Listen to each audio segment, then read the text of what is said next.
a decision to run for mayor is not something that you really decide quickly. It's not an easy decision.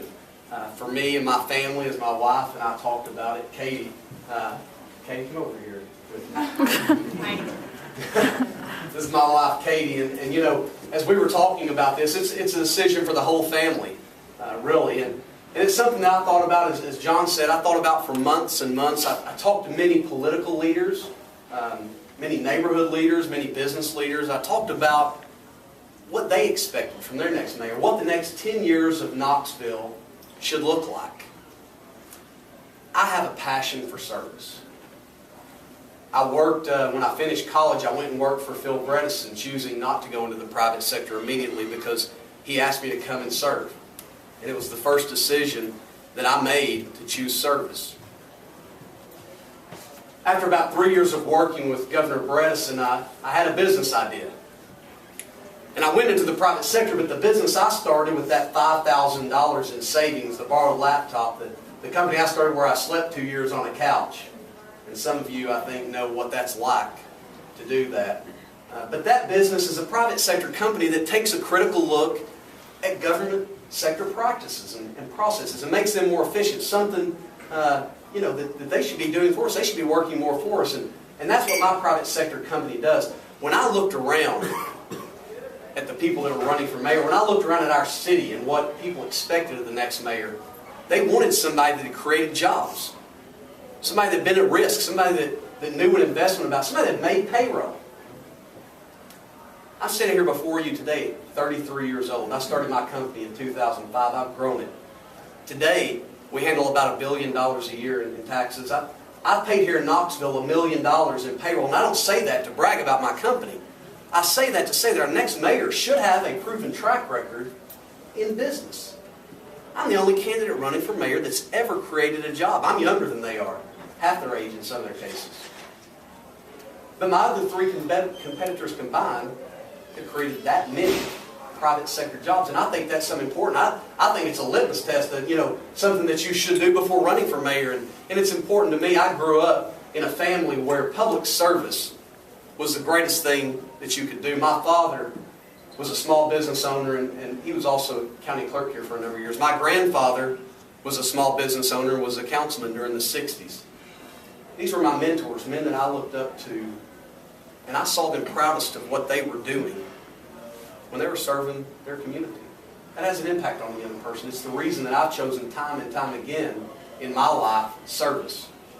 And so when I was looking at running for mayor, I said, what is my passion?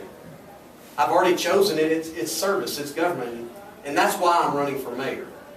I believe our next mayor, and I believe the mayor of a city is the CEO of a city. I believe it's the chief economic officer, the chief executive officer. I believe the mayor needs to be the best salesperson in the city. He or she needs to be someone that can get on that plane, that can fly to a California, a Michigan, a Maryland, a New Jersey, to get off the other side of that plane, to sit across a boardroom table, to talk to a world-class CEO about moving their company here. They need to be able to know what a balance sheet, a pro forma, a cap sheet is. They need to be able to say, this is why Knoxville is a great place to move your business, to grow your business, to start your business. I've done it. I've been there. And our next mayor needs to be somebody that connects with those businesses. I know I've been able to grow my business in 3 ways. I've been able to sell more of the products we had. We've been able to partner with companies to provide service. And we've also started new product lines and sell those. And I would tell you that that's the same type of theory that I wanted to approach as mayor, of creating jobs in Knoxville to help the businesses that are already here. Small business is the backbone of this country. And I want to make sure that our small businesses here, about 10,000 of them in Knoxville, are supported. I know some of the people in the room here today do the same thing every day, fight for small businesses. As I said a second ago, our mayor needs to be the best salesperson, be able to go out there into other parts of the country, maybe even other parts of the world, to sell Knoxville. And we need to establish Knoxville as a great place to start a business. Time and time again, I hear the one thing that we can't do wrong, the one thing we cannot get wrong, the one thing we can't afford to get wrong over the next 10 years is jobs in our economy. As I've said many times, it's where the rubber meets the road. It's how you afford to do so many other things. And that's going to be our focus. We're going to talk about jobs in the economy. We're going to talk about safer and stronger neighborhoods. We're going to talk about more open and accessible government, something I've been doing in the private sector. since 2005, and we're going to talk about growing downtown Knoxville. Over the next 5 or 6 months, we're going to get more specific with how we're going to do these things. We've got a lot of momentum growing in the campaign.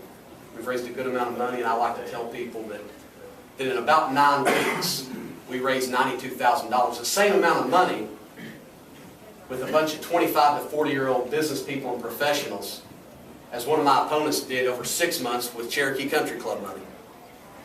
And that's the truth. It's people like you that have invested in me. And that's no hit on Cherokee Country Club. That's just saying, for the first time, many of you, many young professionals, small business owners, people that are really walking into the political life for the first time, that are stepping up and saying, hey, the mayor of my city affects me more than the President of the United States, because the mayor does affect you more than the President of the United States. I look forward to having more in-depth discussions with each of you. I need your help. You're my base. You're the reason I'm running. We're talking about moving Knoxville forward, and you can't do that with the same old ideas. And from people who have been in office for 10 or 20 or 30 years, what new are they going to bring to the table this year that they've not had 2 or 3 decades to do? It's time for us to step up, to get engaged, to move Knoxville forward, because I believe that when it comes down to it, it's our turn. It's our turn to do that, to step up and make that happen. And many of you are doing that in the private sector, some of you in the government sector. But it's time for us to step up and make that happen. And I want to do that. I'm trying to do that, but I need your help. I need your vote, your support, your financial support, connection to your friends and family. You know, I've told many of you, I can't know everybody you all know, but I want to. And I need your help being introduced to them. Thank you all so much for being here. Old, longtime friends, some people that I've known since I was 4 years old. Don't corner them and ask them questions. Some of them I've known. The newspaper reports on it already, man. Some of you I've known for a couple of weeks. I want to get to know each of you better. I want to represent you. I want to represent Knoxville. I'm running to be Knoxville's next mayor. Thank you all for coming. Hey, Foster just made a great comment.